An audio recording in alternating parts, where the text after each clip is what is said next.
जो कॉरिडोर का जो पास हुआ, ये पास हुआ नहीं, ये तो बोरा भर के नोटों को गाड़ी दे के पास करवाया।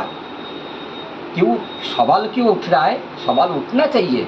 और बिहारी जी का गोसाई भी सवाल उठाना चाहिए, दुकानदार का भी सवाल उठाना चाहिए। जज साहब का घर से इतना नोटों को गाड़ी कहाँ से आया? कहाँ से इतना नोटों को गाड़ी, 500 के गाड़ी कहाँ से? जज साहब का घर से इतना 500 के नोटों को गाड़ी, क्या मकसद? इतना गाड़ी कहाँ से है जज साहब का घर से?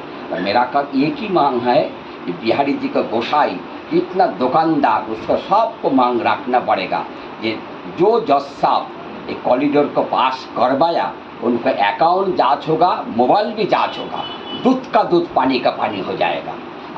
और एक मेरा का बात है, ये जो जन्माष्टमी आ रहा है, ये जो हराली तीज आ रहा है, बाकी बिहारी जी का गोसाई को बहुत सतर्क होना चाहिए।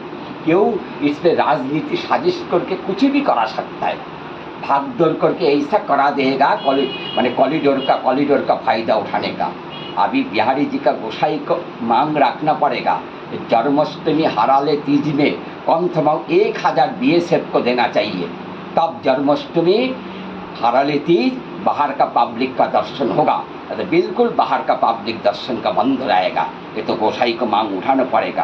कुछ भी कर सकता है राजनीति का साजिश करके कॉरिडोर का फायदा उठाने का, ये सरकार कुछ भी करा सकता है।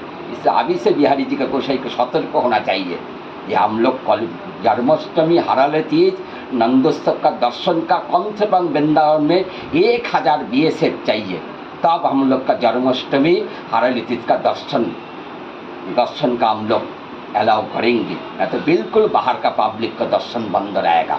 1000 BSF को देना चाहिए वृंदावन, बाकी बिहारी का मोहल्ला में। ये मेरा गोसाई किसको उठाना चाहिए? राजनीति का साजिश करके कुछ भी करा सकता है। हम देखा हम लोग जिंदगी में, अब 50 साल हो गया वृंदावन 40 से देख रहा है, राजनीति इतना गंदा चीज़ कुछ भी करा सकता है। इसलिए आप गोसाई को बड़ा सतर्क होना चाहिए इसी बार जन्माष्टमी हराले तीज में। जय श्री हरिदास, श्री स्वामी हरिदास, श्री कुंज बिहारी जय।